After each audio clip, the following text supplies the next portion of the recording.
And welcome back into OpenLine. We are glad that you're joining us this evening. A lot of you calling in with those legal questions, and you've come to the right place because the expert is with us and for one more half hour. So make sure if you do have those questions, you get on the line with us at 737-7587. Kevin Kennedy from the Kennedy Law Firm, one of the top law firms in the state of Tennessee, with us, one of our very favorite guests, and you get some great advice for the entire hour from Kevin, and it doesn't cost anything except a phone call. So we love that.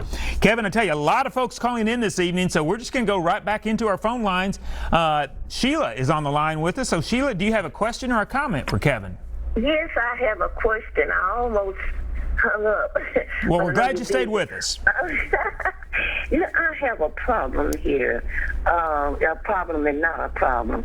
But I live in a complex and been here for some time, and there are different ones that get in the office and whatsoever. They don't stay no time. They leave. I don't know what's wrong. And it looks like everybody that's in the office, the mainers and the people up front and the owners, they are gone. I don't know. It's so much of a turnover. So this is a building that's old, and if you don't keep it up, it's going to run down. If you don't keep your body up, it's going to run down. Okay. So yes. When they have a backup, like blood, sewer, backup, and you're Yes. renting from people, and that backup comes up, and sometimes it comes up in the house, in the sink, or it may come in the bathtub, in the commode, Yes. whatsoever. I don't think rentals is supposed to fix that flood.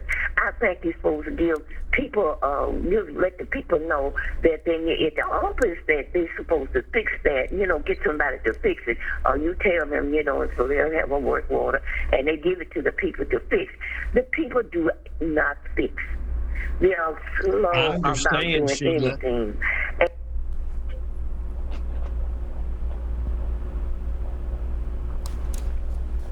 Well, Sheila, here's the real world. You have identified it correctly.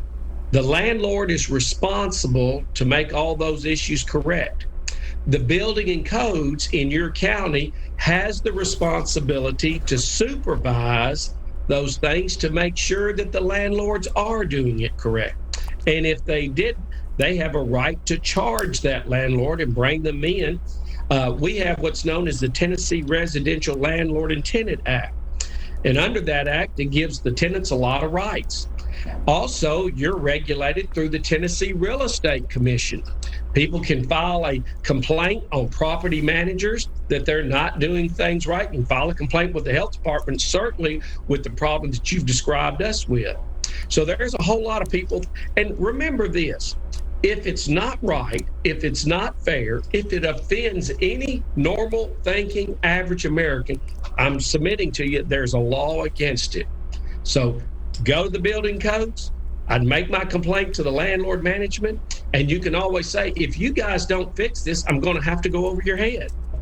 Sorry to hear about it, Sheila, but you got some information to go to them now.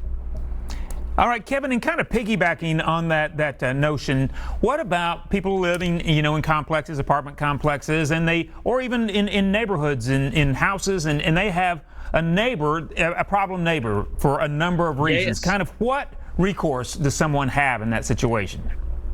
Well, we had that situation where there was a neighbor and they were making way too much noise. You have a right to call the police and make a complaint on them because it's a noise nuisance. You can complain, and guess what? In those leases, those commercial leases that all the landlords have, if they find that you are not allowing the other tenants the peace and enjoyment of their lease, they have a right to ask you to move.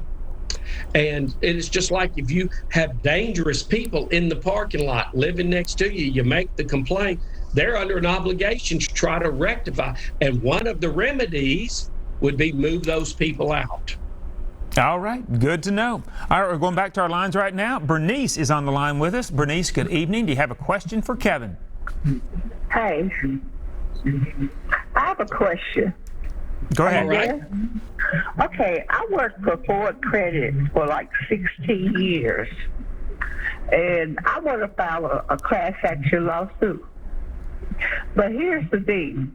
Ford Credit out in Carruthers was selling their business, and when they sold their business, they was leasing the business out there in Carruthers in Franklin. Okay, and a lot of people got laid off because of production. Now, let me tell you about my situation when I got laid off. I got fired for 2016. I got fired because they said a work number, I messed it up. But there was no work number that I messed up. So like 3 weeks later, because the unemployment questioned what they was doing. 3 weeks later, they come back and say it was production. Okay. Now I went to the investigation department from customer service. Customer service was a collection line that had a dialer, automatic dialer, and the department that I was in, investigation, was doing their numbers on the same as the caller up in customer service, which was automatic dialing. So I was making 120. I had all my stats was good. Okay? Yes. Now they compare your stats with customer service, and when you investigation, the calls don't come in like that, because all you doing is calling the customer to find out where he's located at. Now, can I get a lawsuit for that? Because the two departments that they was going by is it's not the same, because the amount that you called was not on the dialer, and the one upstairs was a dialer. And yes. The first thing they said, I messed up a work number, and then they couldn't prove that. Then they came back and told job service that I wasn't doing production. All right, let's go to Kevin and get his comments on that. Here's the real world. You know, all these employers can have unscrupulous kinds of practices that is offensive to the worker. And that's exactly where category you fell into, ma'am.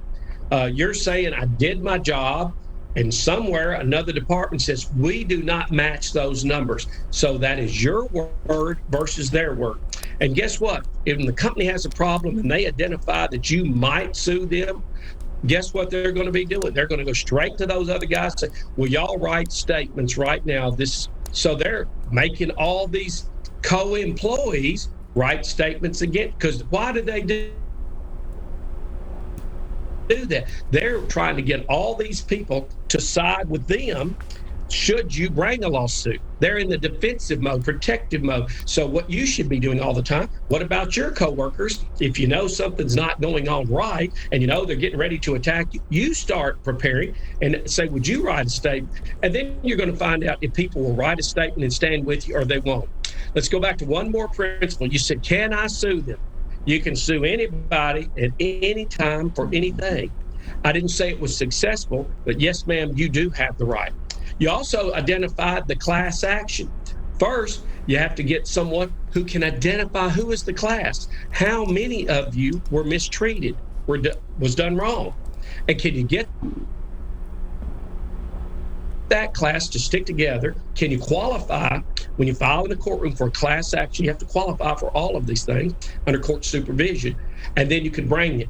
And so class actions have usually been pretty good for the lawyers involved, but there's so many people in the class, when they do get a judgment or settlement, many times those monies are very small. So do you have a right to do it? Yes, ma'am. Should you pursue it? Yes, ma'am. Do the best you can. All right, good to know. And like you said, Kevin, do your homework. All right, we're going back to the lines. Line's extremely busy. Ken is on the line with us right now. Ken, we're glad that you called in this evening. Do you have a question for Kevin?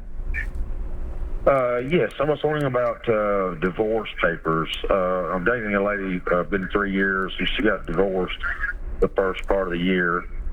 And she has divorce papers that shows that he's given her the house. Does she need a quick claim deed signed by him because it wasn't done through the lawyer? And also, yes. He is on a VA loan, and she's wanting maybe to pursue that or actually assume that VA loan or possibly take it out on her own with her finances. So just want to know if the quick claim deed was needed or the divorce papers are common. Okay, here's the deal. Always get a lawyer, always get a lawyer, always get a lawyer. People say, well, hey, it's pretty good understanding. I got the house. Well, the question is the legal description in the final decree sufficient to file it at the Register of Deeds to pass title? Probably not. Maybe. So if we had a copy of the final decree, I could look at it and tell you. But as a general rule, we always need a quitclaim deed. And guess what? You say, okay, he's going to give me the house. It says it in there. Well, guess what? He disappears. We don't have a quitclaim deed. How am I going to get that house in my name? Get a lawyer, get a lawyer, get a lawyer.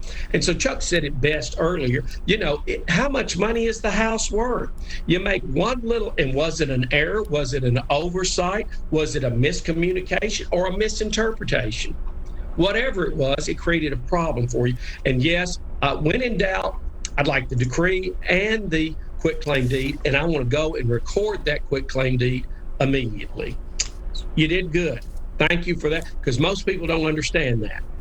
All right, Ken, we appreciate the call on that. So like you said, Kevin, the law is complicated. Get a lawyer, get a lawyer, get a lawyer.